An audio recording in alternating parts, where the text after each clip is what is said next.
Halo semuanya.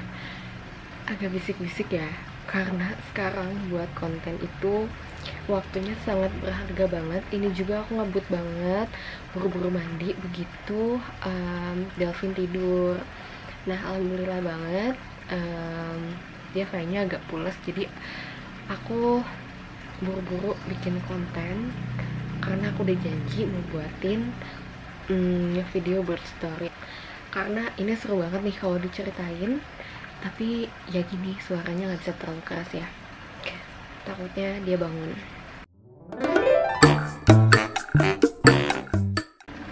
Oke, langsung aja aku mau cerita. Kalau Delvin itu lahir tanggal 4 Agustus tahun 2020 jam 5.35 tepatnya, dengan alhamdulillah persalinan normal. Singkat cerita, aku tarik waktu dulu. Hari Senin tanggal 3 Agustus, tepatnya sehari sebelum Delvin lahiran, itu emang jadwal kontrol aku ke dokter, ke rumah sakit di Cianjur. Nah, aku kontrol seperti biasa, dicek USG dan lain sebagainya. Terus sempat ditanya udah ada mulus atau belum, karena memang HPL aku itu sebenarnya dari tanggal 20 Juli itu udah bisa lahiran. Tapi prediksi dokter aku tuh sempat ganti-ganti dokter karena sempat aku mau lahiran tuh di Bandung. Cuman semenjak COVID kan aku pindah ke Cianjur. Nah, aku sempat muterin beberapa dokter dan rata-rata HPL mereka itu 10 Agustus, 13 Agustus, dan 16 Agustus gitu. Jadi aku 3 kali pindah dokter gitu. Nah, singkat cerita, ya udah, emang pas kontrol aku jawab aku belum ada mules dan belum ada keluhan sama sekali, karena seperti yang aku ceritain di pregnancy journey, kalau aku hamil tuh nggak pernah yang sampai ringkih, alhamdulillah, nggak pernah mual muntah dan nggak pernah kerasa apa-apa gitu kan, kecuali beberapa akhir ini pas hamil tuh memang sempat bengkak sedikit bagian tangan sama kaki, tapi itu katanya kelebihan kadar garam, tapi udah beberapa hari hilang lagi. Sampai cincin nikah aku belum muat gitu kan. Terus paling itu aja keluhannya, aku sampein ke dokter. Terus dokter cek, katanya Senin 3 Agustus itu posisi kepala bayi itu masih seperempat masuk ke panggul gitu, dan aku disarankan untuk main gimbal terus. Kalau kalian yang suka nonton instastory aku tahu kalau aku beli gimbal. Terus aku juga disarankan untuk perbanyak jalan setiap harinya, sehari setengah jam bolak-balik karena lagi COVID nggak bisa keluar kan. Terus itu posisinya 2 minggu sebelum 3 Agustus itu juga aku kan kontrol dan posisi itu masih sama gitu, jadi belum ada pergerakan yang signifikan, kok nggak turun-turun nih kepala bayi gitu. Sedangkan kalau nggak turun-turun terus nggak mulus-mulus terus gitu tuh, kalau lewat 10 Agustus itu resikonya bisa sampai diinduksi atau sampai sesar gitu. Dan induksi itu cerita dari orang-orang kan sangat menyeramkan. Nah, jadi aku berpikir, aduh, aku benar-benar gak mau diinduksi, aku takut banget sakit. Kalau yang tahu aku banget dari dulu, kenal dari SMA, pasti tahu banget melahirkan adalah sesuatu yang paling takut di hidup aku. Aku benar-benar belajar biologi, aku takut banget membahas itu. Aku nggak pernah berani melihat gambar-gambar tentang reproduksi, aku nggak pernah berani untuk nonton video melahirkan gitu. Kadang ngelihat adegan di sinetron aja yang melahirkan, aku bisa kabur gitu karena linu sendiri gitu. Aku nggak bisa membayangkan, aku bener-bener takut banget gitu. Walaupun aku bercita-cita jadi dokter, aku berani ngelihat darah, bedah, dan lain sebagainya, kecuali tentang reproduksi, terutama melahirkan gitu. Itu benar-benar parno. Apalagi aku juga kalau ke dokter kandungan kayak parno, ini diapain ya dok, ini bakal diapain, sakit nggak, ya pokoknya tangan agak dingin gitu ya, karena separno itu. Dan pulang dari dokter tanggal 3 Agustus itu, aku inget gimbal jalan.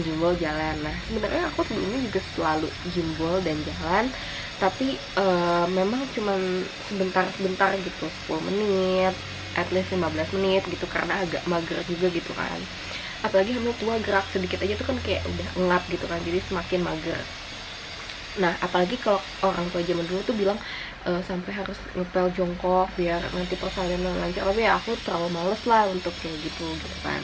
Cuman di hari Senin itu aku bener-bener saking takut di induksi, dan pengen lancar gitu ya, pengen gak sakit lahirannya, dan pengen diusahain normal juga, karena normal bukan gimana-gimana sih, katanya recovery-nya itu lebih cepat dibandingkan sesar.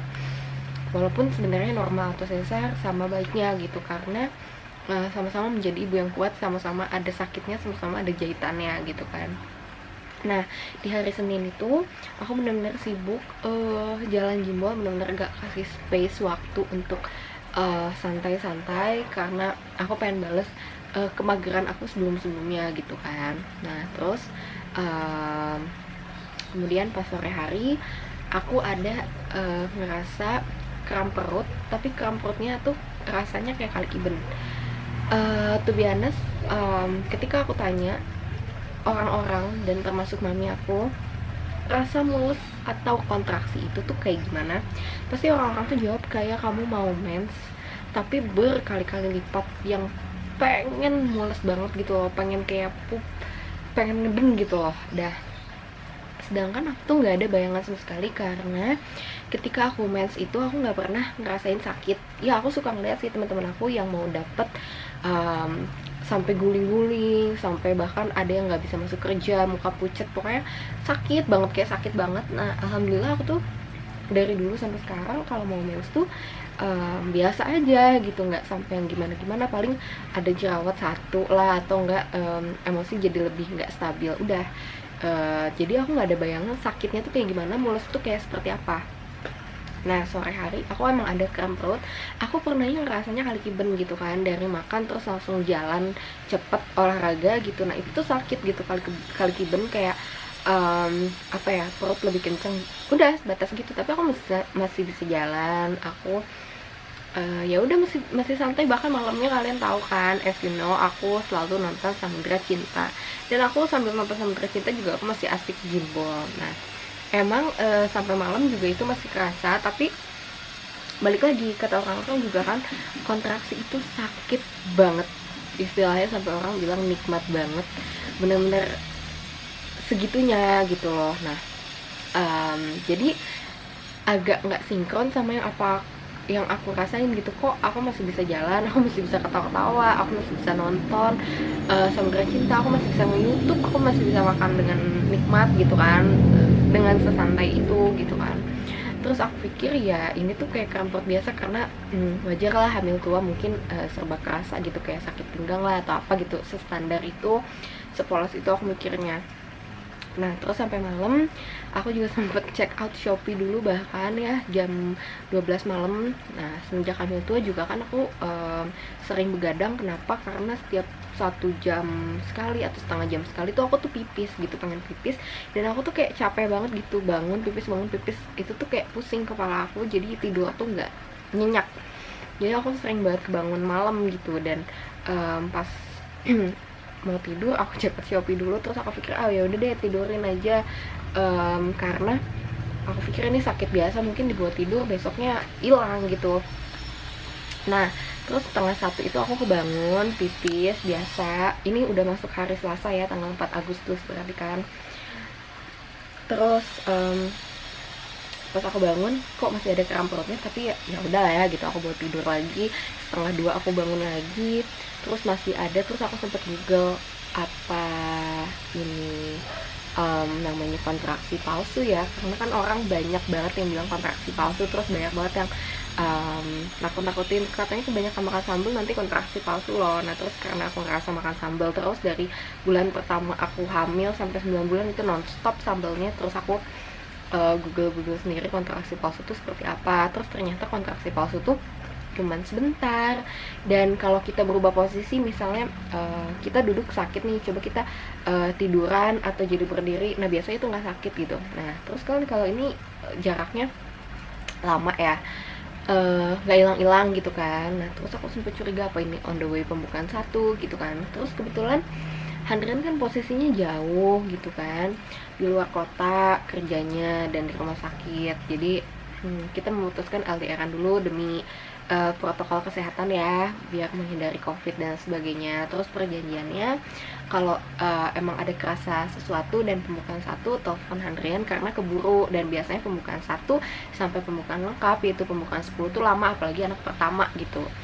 Nah terus ya udah aku mulai curiga karena aku nggak pernah sakit gimana-gimana, jadi begitu sakit pas hamil, maksudnya ada kerasa sedikit ya, aku mulai mempertanyakan kok nggak hilang-hilang, apaan ya nih gitu. Terus aku mikir karena masih nggak bisa tidur, ya udah aku sambil nunggu 2:30, karena biasanya mertua aku itu salat tahajud gitu jadwalnya, terus kayaknya bakal bangun nih gitu. Kalau aku bangunin dari 2:30 belum tentu diangkat. Terus aku dengan nada santai, itu tuh masih benar-benar santai, aku jalan-jalan, aku masih nge-YouTube karena bosen. Terus aku sambil lihat Tokped juga ya, gitu lah pokoknya, membuang rasa bosen. Terus aku sampai telepon 2:30 gitu kan. Terus aku nelfon, "Ma, pengen nanya dong, bedanya mules mau melahirkan sama mulus biasa tuh kayak gimana sih, bedanya gimana?" Terus sempat ditanya ada lendir nggak atau ada darah nggak keluar. Terus aku cek, karena selama pipis juga aku cek, nggak ada sih. Terus mulusnya ya pengen ngedem gitu, dan aku tuh nggak ngerasa seperti itu gitu. Dan aku bener-bener kayak orang normal yang jalan-jalan di rumah sendiri, nothing happen. Cuman kayak mungkin kayak kamu mah atau kembung biasa, kamu masih bisa jalan kan gitu, nggak kayak orang kontraksi. Jadi aku nggak curiga kalau itu tuh aku sedang mengalami kontraksi dan pembukaan gitu. Nah terus kata mama, oh ya udah kalau misalnya meragu, coba cari bidan aja, nanti cek gitu, barangkali emang udah pembukaan 1 gitu. Oh ya oke. Nah terus udah aku tutup tuh. Nah terus jam 3-an aku coba searching bidan 24 jam, karena aku mager gitu kalau harus keluar, karena keluar tuh harus bener-bener kerudungan, full ganti baju, pakai masker dan lain-lain gitu. Aku pengennya bener-bener, maksudnya bidan deh yang ke rumah gitu kalau bisa, karena masih bisa pakai dasteran gitu, walaupun pakai masker juga gak panas lah gitu, karena hamil tua tuh gerah banget gitu. Nah terus aku cari-cari tuh sendiri bidan online 24 jam di Cianjur. Terus aku nemu 10 bidan yang online 24 jam. Terus aku teleponin satu-satu, nggak ada yang angkat, tapi ada satu bidan yang angkat aku, dan alamat rumahnya aku lihat nggak jauh, dan dia dapat rating 5 gitu di Google. Aku bener-bener gak kenal sama sekali gitu, karena serandom itu aku cari, karena niatnya kan mau ngecek kenapa gitu kan, karena kebetulan mertua aku kan di Bandung. Nah terus mertua aku juga ngerasa ketika aku telepon suaranya nggak merintih-rintih kayak selayaknya kontraksi gitu. Kebetulan mertua aku juga bidan, jadi beliau merasa ya aku ini it's fine gitu, walaupun emang udah mungkin waktunya melahirkan kan, dari 20 Juli kemarin juga mungkin banget aku melahirkan, cuman nggak ada tanda-tanda ke arah situ. Jadi nggak berpikir di hari itu juga gitu aku melahirkan. Nah terus jam 3 aku cari, telepon sekitar sampai jam 3:15 lah ada yang angkat. Terus aku bilang, bisa nggak Bu Bidan kesini? Terus dia menyanggupi, terus tapi karena masih subuh banget, bukan subuh lagi ya, pagi banget kan itu ya, belum subuh, aku tawarin apa dijemput papiku aja gitu, karena takutnya ada kendaraan, nggak ada kendaraan sebidan itu, atau takut begal dan lain sebagainya. Terus bidan itu oke, Neng katanya dijemput aja, dia Sherlock. Terus jam 3:30 aku bangunin papiku, Pi boleh minta tolong nggak jemputin bidan. Pokoknya semuanya udah aku atur deh, udah aku telepon, udah aku cari, dan udah ready bidannya, tinggal jemput, alamatnya di sini. Karena aku mau cek ini ada kram perut sedikit tapi nggak hilang-hilang gitu. Aku penasaran aja ini tuh apa, salah gerak atau apa gitu kan. Nah terus dijemput papiku, terus mamiku juga nggak lama bangun. Kenapa, masih kram perut, mulus nggak? Aku jawab enggak gitu, karena definisi mulusnya kan mulus pengen pup ya, dan ini tuh nggak mau ngeden sama sekali. Jadi ditahan pun oke gitu aku tuh. Nah terus papiku jemput bidan, terus sempat nge WhatsApp aku, ini pas nyampe bidan ada orang yang pembukaan 3, katanya ada pasien pembukaan 3, kamu masih bisa nunggu nggak, kata papi. Terus aku bilang, oh iya silahkan, karena mungkin yang pembukaan 3 itu lebih urgent dibanding aku gitu kan, aku mau ngecek doang soalnya. Ya udah silahkan yang pembukaan 3 dulu aja. Nah ternyata yang pembukaan 3 ini masih lama banget gitu, dia mulesnya lama gitu, nggak naik-naik pembukaannya. Jadi si bidan tinggal dulu pasiennya, terus datang dulu ke aku gitu. Nah terus pas bidan datang, aku masih sempat kenalan, terus sempat kasih hand sanitizer, terus dia masih nanya, ya udah mau cek pembukaan di mana, mau ngecek ya udah pembukaan atau belum. Terus aku bilang di kamar aku aja di sini. Terus dia nyampe tuh berarti sekitar jam 4-an lebih ya, 4-an lebih, hampir setengah 5 gitu. Terus mami sempet mau sholat subuh dulu, papi juga. Terus begitu dicek, dia sempet nanya, Neng mau lahiran di mana? Terus aku jawab, aku kira itu basa-basi. Terus aku jawab dengan polosnya di rumah sakit ini. Terus dia kayak yang bengong gitu, terus dia manggil mami aku, terus, Bu, ini udah pembukaan lengkap, udah pembukaan 10, mulusnya bagus, atau medisnya, hisnya bagus, katanya. Takutnya kebobolan gitu kalau aku maksain ke rumah sakit, tapi ya terserah aja sih gitu. Terus semua kalut dong. Semua kalut. Terus aku di situ mendadak nangis karena aku bilang, aku berarti harus lahiran sekarang, dan aku nggak tahu mulai pembukaan satunya itu kapan, sampai udah tiba-tiba pembukaan 10. Dan alhamdulillah, tapi Allah tuh bener-bener ngilangin rasa sakit aku. Jadi sampai pembukaan 10 aku nggak merintih sama sekali, aku bener-bener kayak orang normal gitu, biasa aja. Terus kayak aku mulai nangis, ya ampun gitu, aku gimana ya kalau maksudnya di rumah banget gitu, nggak persiapan apa-apa, pakai alat seadanya gitu kan. Kayak dia minta perlak aja kita nggak ada gitu, perlak untuk orang dewasa melahirkan gitu, kita adanya perlak bayi doang. Ya udahlah gitu. Terus untungnya si bidan ini kayak punya feeling gitu, jadi dia untuk alat-alat standar melahirkan dia selalu bawa, kayak infus, terus gunting, terus jahitan gitu kan. Yang dia nggak bawa itu adalah kayak anestesi buat menjahitnya, terus timbangan bayinya, buat ngitung meteran tinggi bayinya, dia sempet gak bawa. Karena dia juga mikir pas aku telepon ini, dia merasa aku tidak merintih gitu, jadi bener-bener biasa aja gitu. Cuman dia punya feeling, jadi dia selalu jaga-jaga aja gitu. Kalau misalnya datang ke rumah dia bawa alat-alat kayak gitu. Nah terus ya udah, akhirnya memutuskan untuk, sebenarnya semua takut tapi bismillah aja, aku untuk kelahiran di rumah. Terus aku bener-bener telepon Handrian gak sempat nemenin aku karena itu udah pembukaan 10. Dia datang ke sini juga yang ada keburu lahir, jadi dia nemenin aku lewat video call aja. Terus aku nggak begitu fokus karena aku bener-bener fokus melahirkan, itu bener-bener tapi emang sih pada saat itu yang aku pikir digunting itunya tuh bakal sakit. Aku nggak tahu bahkan kapan dia ngeguntingnya. Terus dia cuman bilang ini rambutnya udah kelihatan, jadi istilahnya emang ngelahirannya bakal gampang banget. Ini mas beberapa kali ngeden, 2 kali ngeden juga udah keluar gitu. Nah terus aku sempat nonton YouTube juga, kayak cara atur pernafasan terus biar gak sakit banget gitu. Nah terus ya udah di situ dia bilang ini ketubannya belum pecah, jadi saya pecahin ya Bu, katanya. Dan setahu aku kalau ketuban udah pecah itu kita nggak boleh terlalu lama gitu kan. Jadi aku di situ bener-bener konsentrasi gimana caranya ini cepet keluar bayinya, karena ini ketuban udah pecah, nggak bisa dilama-lama. Terus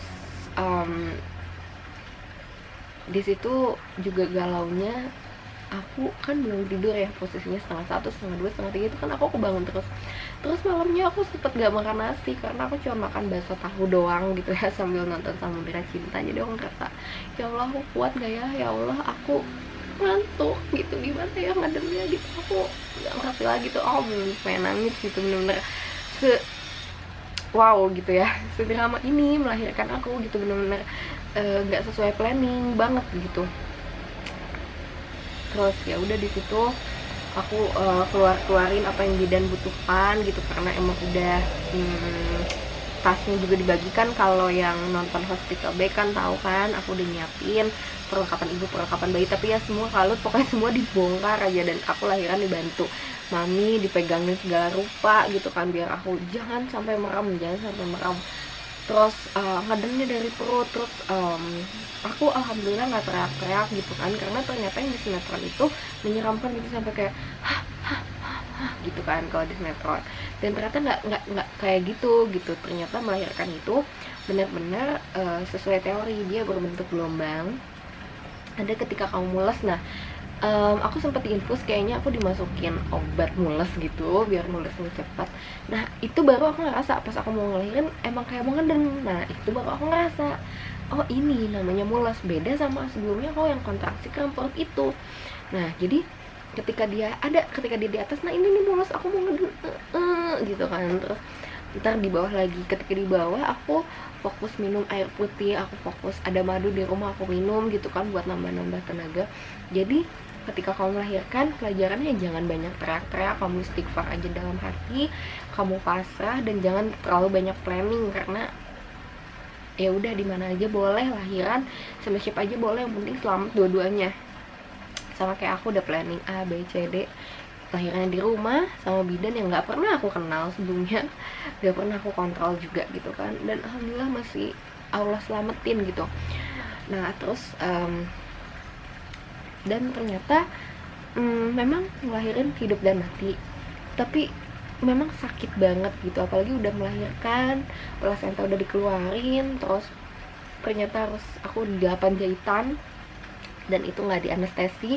Itu rasanya aduh sakit banget, tapi ya udahlah gitu, aku nggak tahu dapat kekuatan dari mana. Itu sebenarnya semua kuasa Allah yang jalan gitu, aku nggak mungkin mampu kalau nggak Allah mampukan gitu, semua pertolongan Allah benar-benar. Dan aku ngerasa kalau teman-temanku yang nengok tanya kenapa bisa kayak gitu, ngerasa nggak sesakit yang orang-orang. Mungkin aku pikir kuncinya sedekah, bukan maksud ria atau iri, tapi menurut aku sedekah menyelamatkan kamu sekecil apapun kepada siapapun itu. Dan ya udah lahiran. Oh ya belum, selama lahiran Handren kan fit call, terus dia ngaji, terus dia juga nangis sujud syukur ketika aku udah melahirkan. Aku juga nggak fokus ke Handren karena ya aku fokus untuk ngeluarin bayi ini. Terus benar-benar aku lemas banget ketika abis ngelahirin, aduh gitu, kayak udah mau pingsan gitu, kayak aku ngantuk banget, aku mau tidur, aku capek banget, kayak badan remuk semua. Terus aku belum sempat ngeliat bayi dengan benar, paling cuman IMD aja. Itu bayinya ditaruh, gak lama mertua aku juga datang, karena kan langsung share di grup kalau aku udah pembukaan lengkap, jadi mertua aku juga langsung on the way. Terus begitu datang ya bantu ngemandiin bayi dan sebagainya, ya kayak gitu. Dan ternyata aku sempat tidur dulu, terus karena ya aku juga sampai digendong sama papi, karena bekas jahitannya ada masih nggak berani jalan, dia lino parah gitu kan, walaupun nggak akan kebuka sih jahitannya, cuman kan lino gitu ya ngebayanginnya. Terus ya masih lemes banget gitu, sampai dikasih obat penambah darah dan sebagainya.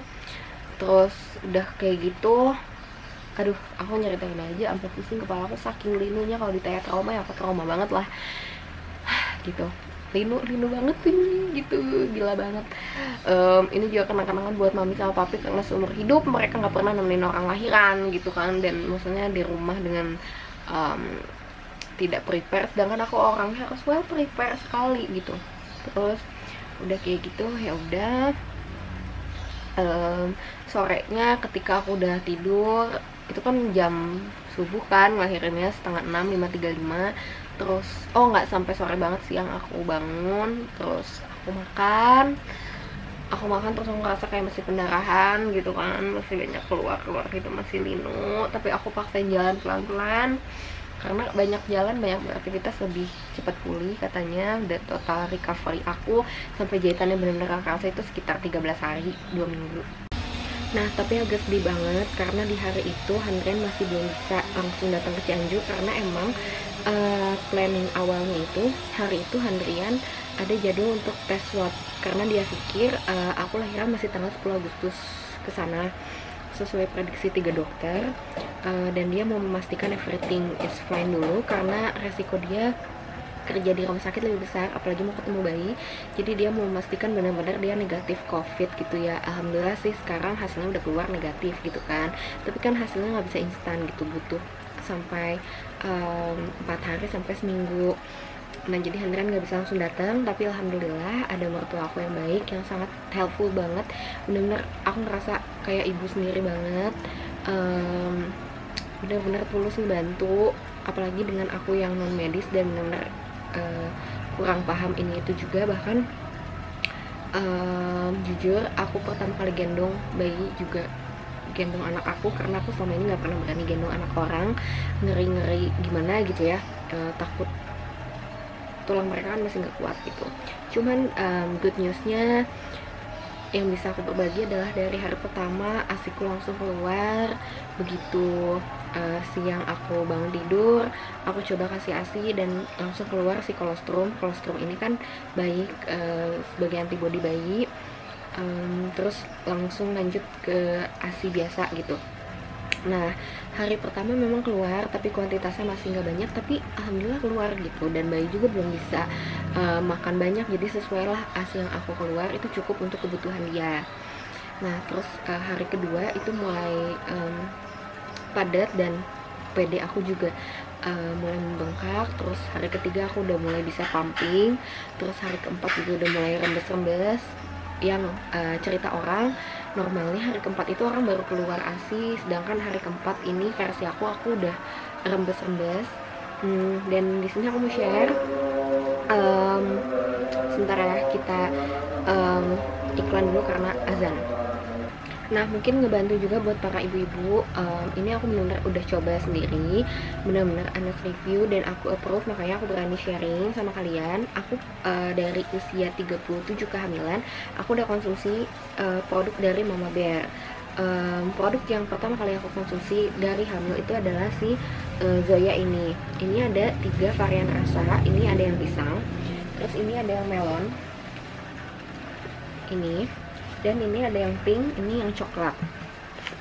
Kalau ditanya dari ketiga ini, semuanya aku suka karena semuanya enak dan biasanya aku masukin ke kulkas dulu, dikonsumsi dari kulkas dingin-dingin itu lebih sedap gitu kan. Terus di hari pertama aku melahirkan, aku langsung konsumsi cookies.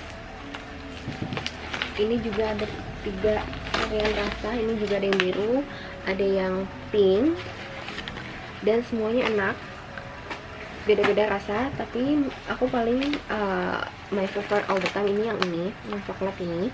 Dan tipe cookiesnya itu crunchy, tapi dia nggak giung, nggak terlalu manis, dan cocok banget sama aku yang nggak begitu cinta manis gitu. Dan ini bisa aku habis sendiri gitu. Pokoknya nggak ngerasa menderita, nggak ngerasa cookies yang aneh. Pokoknya ini layaknya seperti cookies biasa dan kalian pasti suka, aku yakin. Dan mereka juga ada teh pelancar ASI, kalian juga boleh coba. Ini diseduh sama air panas kalau emang kalian gak suka persusuan gitu kayak si Zoya tadi. Tapi aku saranin kalian coba semua produknya, karena produk-produknya ini memiliki nutrisi yang baik untuk kebutuhan bayi kalian. Jadi nggak ada salahnya kalian coba untuk memberikan yang terbaik untuk buah hati kalian. Dan mudah-mudahan ASInya juga langsung keluar seperti aku dan banyak seperti aku, insya Allah ya. Semoga kalian diberikan rezeki. Oke, mudah-mudahan kalian senang ya ngedengerin cerita perdramaan ngelahirin aku. Aku juga happy berbagi sama kalian. Doain aku, Delvin, dan Handrian selalu sehat. Doa yang sama juga buat kalian. Dan sampai ketemu di video berikutnya bersama aku lagi, bersama Handrian, dan bersama member baru Delvin. Bye.